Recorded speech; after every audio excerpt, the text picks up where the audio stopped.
It is January 29th, 2024. We are here at Nicholson Library at Linfield University in McMinnville, Oregon.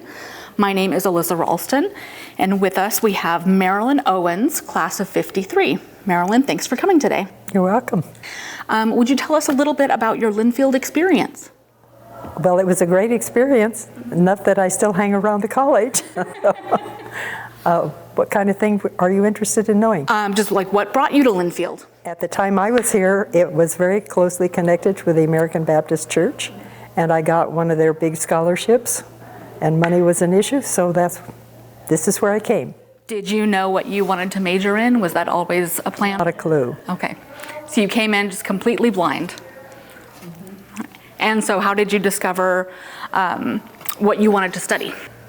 Well, I ended up as a home ec English major and an education major. And I fell into the home ec because between my freshman and sophomore year, I fell madly in love and was going to get married and thought I better learn how to cook and sew. So I started taking those classes and fell in love with the classes, and by Thanksgiving the romance was dead, but I really enjoyed the classes, so I just stuck with it. Were there any professors in particular that you really enjoyed?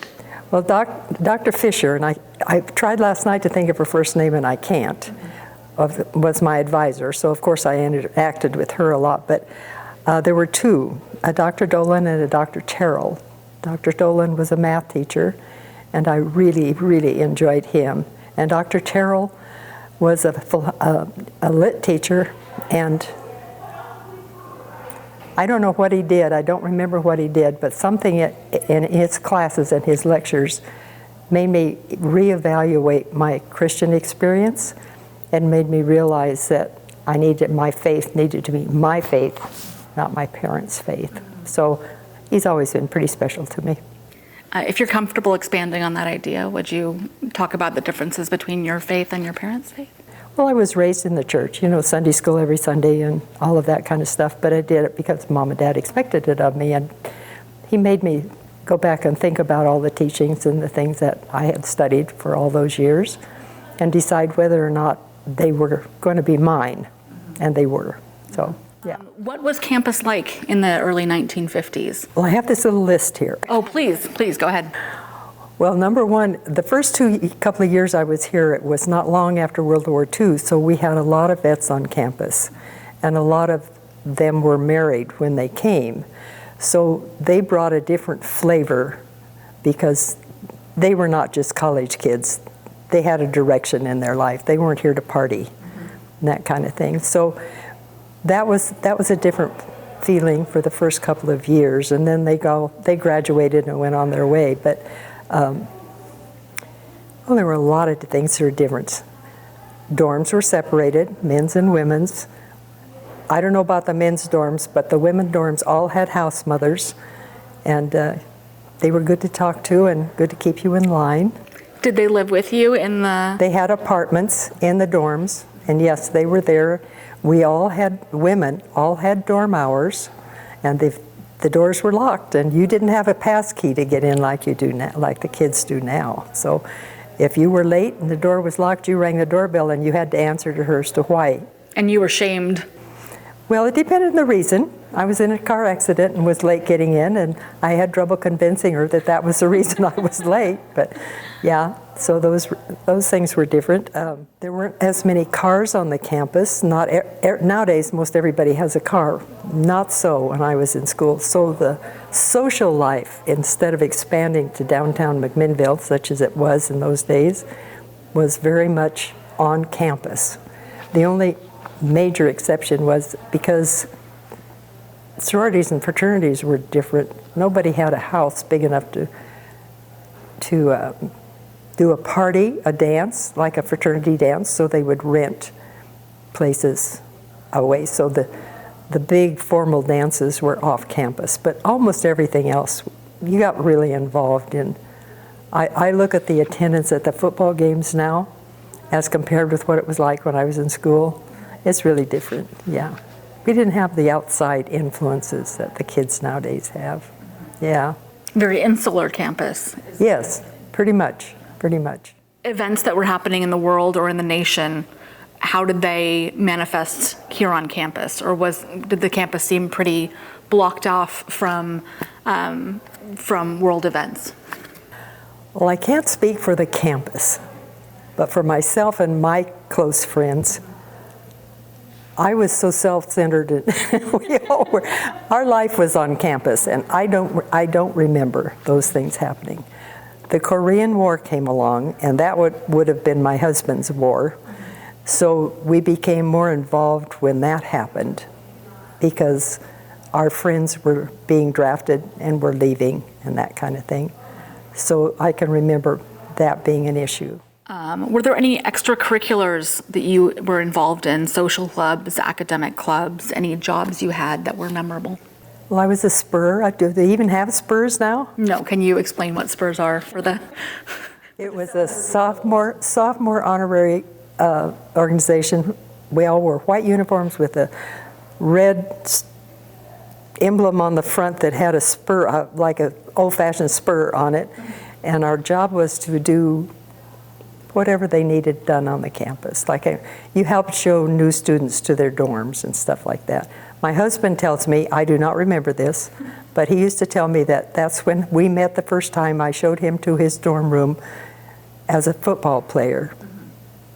I don't remember that, but he says that's the first time he saw me. Yeah. Sorority, they were local sororities, they weren't national. So we didn't have houses, we didn't all live in the same dorm, but we would have sorority meetings once a month. And I found that most of my close friends I made through the sorority. Can you talk to me a little bit about your sorority meetings? What was Rush like? If you had a party or a gathering, what did that look like? Rush was a week long, and you got invitations from the different sororities to go to. They all would have some kind of a special event. And to tell you the truth, I don't remember much about them. And then if they selected you, you were issued an invitation to join, and it was up to you to decide whether you wanted to or not. And of course, in the dorm, then you talked about it with all your friends, and are you going here, are you going there? Did you get one? No, I didn't get one. You know, all of that kind of thing that goes on with, these are 17, 18-year-old kids. So, yeah. We didn't, but the boys, the men, most of them had fraternity houses that they lived in. And I think the first year, the guys were expected to live on campus, and then they could move into the fraternity houses. Would you have sorority formals or sorority? Oh, yeah. Yeah, can you tell me a little bit about those? You had to find a place to have it to start with. You know, it was just like any organization. You had officers, and you had committees that worked on these kinds of things, and you had decorating committees, and they were big events. Yeah, they were fun.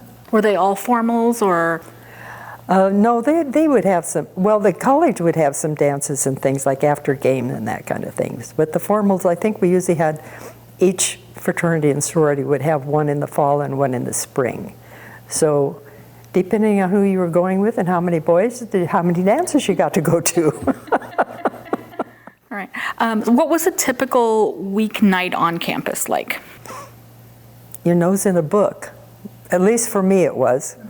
And then you would get together, you know, maybe have Cokes and stuff, relax before you went to bed and stuff. But most people didn't pull, well, I will say I didn't pull all-nighters. I found I couldn't handle them. So I would go to bed at a normal time when it was test time, finals time. I'd go to bed at a normal time, sleep for 2 or 3 hours, and then get up and study by myself when it was quiet in the dorm.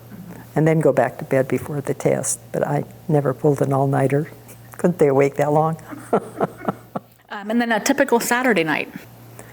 Well, there were dances and there were games and there were, if you were going with a guy that had a car, you could go downtown to a movie, or if you didn't, you walked. A lot of us walked downtown for things.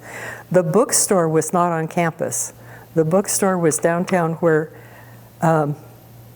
next to Boersma's downtown, which was Montgomery Ward in those days.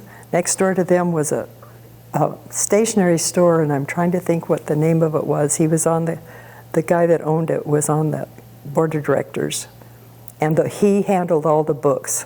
So you got your books and stuff through them, unless you used books and that kind of thing. But there was no central used book place on campus or all. You just did it by word of mouth and so on and so forth.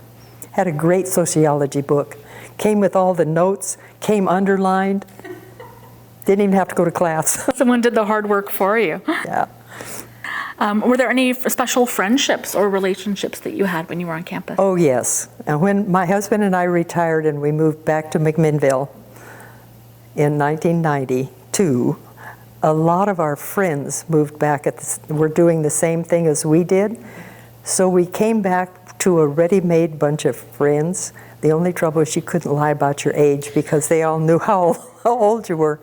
And we still get together. In fact, next month, there's those of us that are left, we're getting together for lunch. And we would have these after-game parties at different houses, 40 and 50 people there, you know. So, yeah, it's been lifelong friendships. Lifelong friendships. If you'd like to share how you and your husband met, the time that you remember, I would love to hear it. Some of it's kind of embarrassing, but other than that, well, he was a PICAP, so he lived at the PICAP house, which is the same house where they live now, where the PICAPs are now. And I lived on campus in one of the dorms. That was another thing. So many kids live in apartments off campus, their junior and senior year especially. We didn't even think about doing that unless one of you got married or something like that. So I was living on campus. He lived in the fraternity house, and over where the bike shop is now, that used to be a little restaurant called Pop Shop. And we always seemed to be there we managed to be there at the same time to have coffee together, and the relationship just grew. So I was in there having coffee with a friend one night, and he came in. And he was an athlete, so he didn't party a lot. But he had apparently had a beer or two that night, which was not common on campus. So he just came in and said, "Marilyn, come on, let's go drink beer." I didn't drink beer at all, but I got up and went with him. And the next day, oh, I shouldn't even tell this, but the next day, his fraternity brothers came over to me, and they thought it was so funny because he'd gone home and wrote his sister a letter and said, "I've met the girl I'm going to marry." And I thought, yep, that's right. And it wasn't long before I had a ring and we got married. Yeah, so. I don't think that's embarrassing. Not in today's culture. It was kind of in that day and age. So tell us a little bit about life after graduation. Well, I graduated in '53, and he graduated in '54. So I was basically around here his senior year. He was married while he played ball, and then he decided, he graduated in pre-dentistry, but we couldn't afford dental school. So he decided to come back and get his master's in education. He was a science major, and teach for a year or two till we, quote, saved enough money to go to dental school. So I was around then that next year. So I was essentially on campus for 6 years. And then he got a job as a teacher. And after the first year of teaching, first week of teaching, he came home and said, "Not going to dental school, I found what I love." So he stayed and taught then eventually he went back to school and got another master's in counseling and became a high school counselor. So. But in the education field, we both pretty much spent most of our time there, yeah. That's all the questions that I have written out for you. Is there anything that I forgot to ask or anything you'd like to share? Well, if you're interested in our life together after we got married. Absolutely. Lay it on me. I think it's called Whitman Hall now, because I worked for a Dr. Whitman the year I was here on campus after I graduated. There used to be a big white dorm called Colonial Hall, white clapboard building that they were going to tear down. And in that building, the only thing that was in there was the school newspaper office.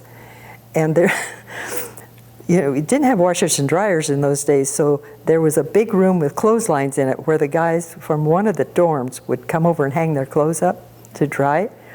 And the only other thing in the building was what they called a snack shack. And it was made out of 3 rooms. The room you came into was where the snack bar was and some booths. And then you walked into the next room, and there was ping pong tables in there and overflow booths. And then behind that was just nothing. And so they were going to tear the building, this last year we were here, they were going to tear the building down, and that's where they built Whitman Hall now. And they came to us and offered, let me digress. The woman who had run the restaurant before was a trusting lady that she would put reams of paper out on display and toothpaste and stuff like that in this back room. And the kids just stole her blind. They're kids. So they said if we would run that for this last year before they tore the building down, and if we would assume all of her debts, they would let us live in the house mother's apartment in that same building, and we could, if we ran it at a profit, they would put it in the new gym that they were redoing, the old gym.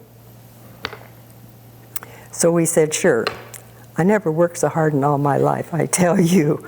We ran this little restaurant, and we took everything out of there and put it in a back room and had one sample out there so they knew what we had.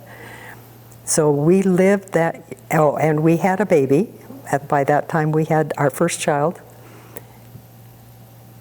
And my husband, helped coach football and helped coach baseball, took a full load of classes, and we ran the restaurant.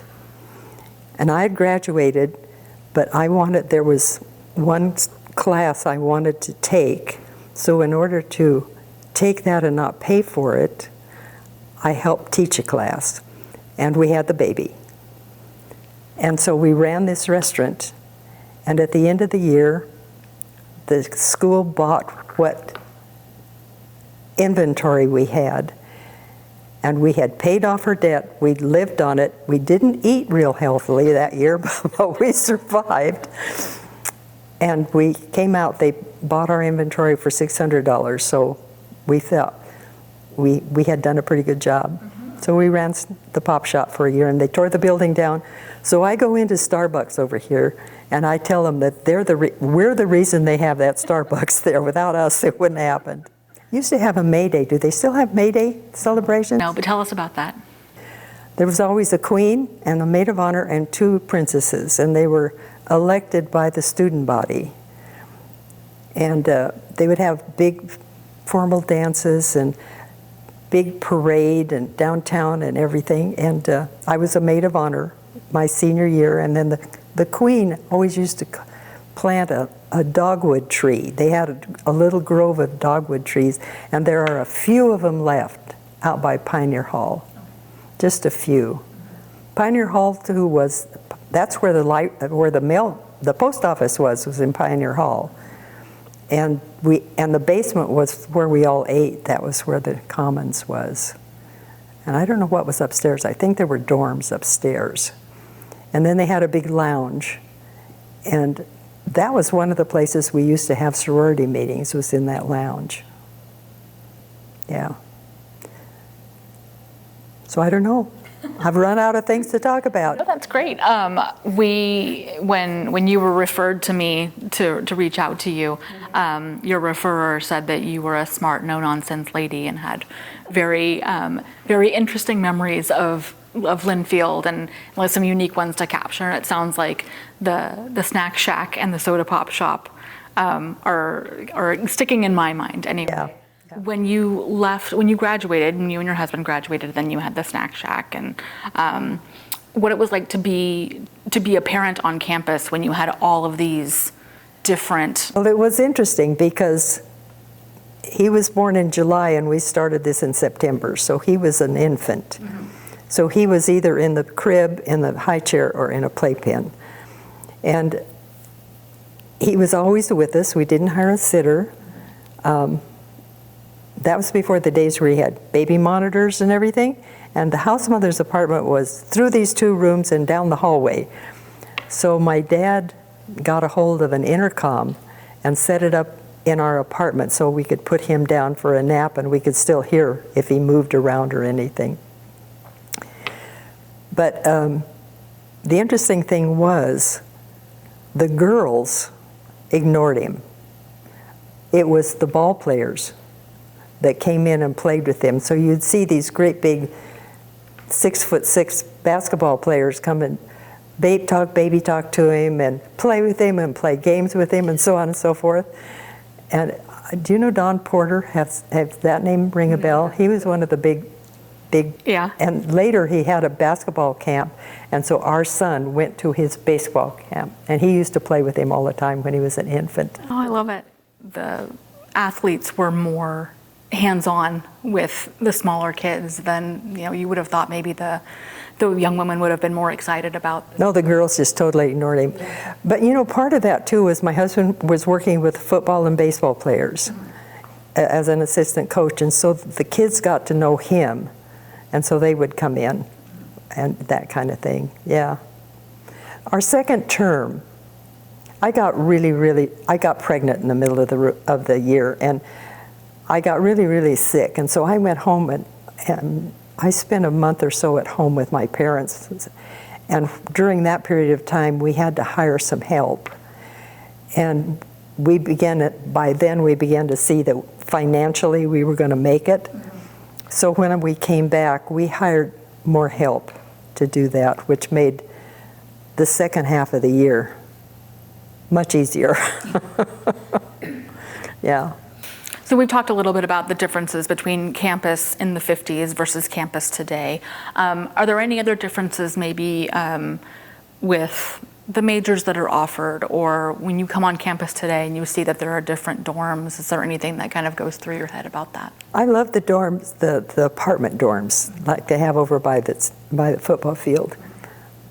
I think that's a way to the future. That's what the kids want. I think they're a great, you learn a little bit more independence. And I have continued I did all the mending for the football team for about 17 years after we moved back here. I just quit about 2 years ago. So I've kept up. Mac Farrig is a good friend, and Joe Smith, who's the football coach, his son Wyatt, who was the quarterback, started mowing our lawn when he was a 5th grader. So I've watched Wyatt grow up, and he's helped me out do all kinds of things. He's crawled under the house for me and climbed on the roof for me, and yeah. So I've kept in real close contact with the people on the campus. I'm going from here to the football, or over to talk to the athletic directors over there. So, yeah. I think the biggest change is the openness in the dorms. Our daughter went here 2 years, and that was just when that transition of mixed dorms was taking place, and where the dorms they didn't have house mothers and that kind of thing. But I think other than the new dorms, I think I've lived in every dorm on the campus. Did you have a favorite? What we called new dorm at the time, I think it's Campbell. That the one that failing runs this way and it runs this way? Yeah. Okay, if I got the right door and the right name. I think I lived there 2 years, and I think that was probably my favorite, yeah. Because of the building or the people that were in the building? It's the people. Building doesn't matter, it's the people, yeah. I was looking at something in the newspaper the other day from 1950 from the Oregonian, and they were talking about how Linfield had a new residence hall, and in the residence hall there were fudge kitchens on every floor.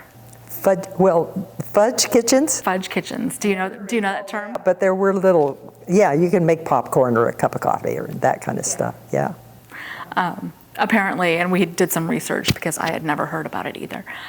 It had to do with women at Wellesley and the other, 7 sisters universities back east, when all the men were going out and having drinks and carousing about town, the women students would stay in and they would make fudge over their spirit lamp at night, at midnight, and that was their form of rebellion. I've never heard that before. I had never heard that was a form of rebellion. Yeah. Oh, that's wild compared with today, huh?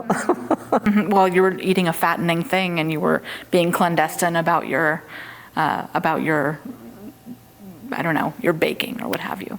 Oh, I know one thing that's different that was mentioned. I was talking to some women this morning before I left, saying what I was going to do and the differences, and she said, we always wore dresses. Mm-hmm. You always wore a dress to class. You wore jeans on the weekend, or not jeans, you wore slacks on the weekend. I don't think we even had jeans as such, yeah. So that was different, yeah.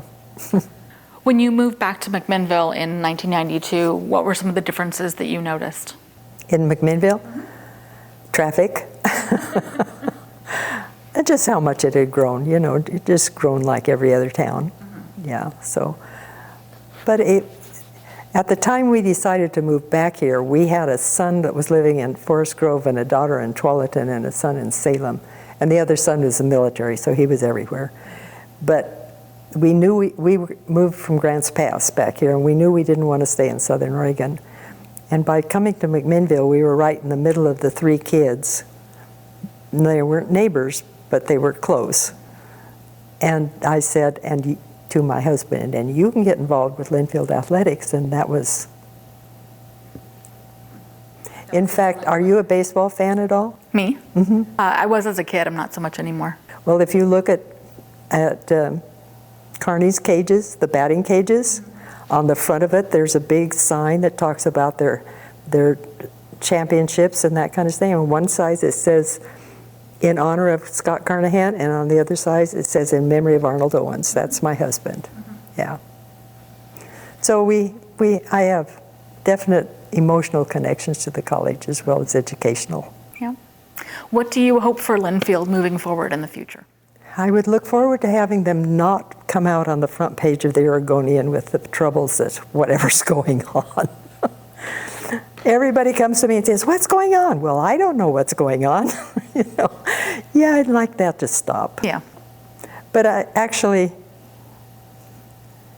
think the school's moving in the right direction. This has been a tough time for not just Linfield, but for a lot of universities. And I just hope I had a great experience in school. And I think it would be great if the following students could have that kind of feeling when they leave, that it's been a really good experience. It sounds like you established a nice community while you were here, and that's continued, you know, 60 years later. Yeah. I think that's all that I have. Is there anything else on your notes? No. Okay. Covered my notes. All right, then we are done and dusted. Marilyn, thank you so much. Well, this has been fun. Kind of walk down memory lane. Yeah. And we will go ahead and let you off the hook. Okay. Thank you.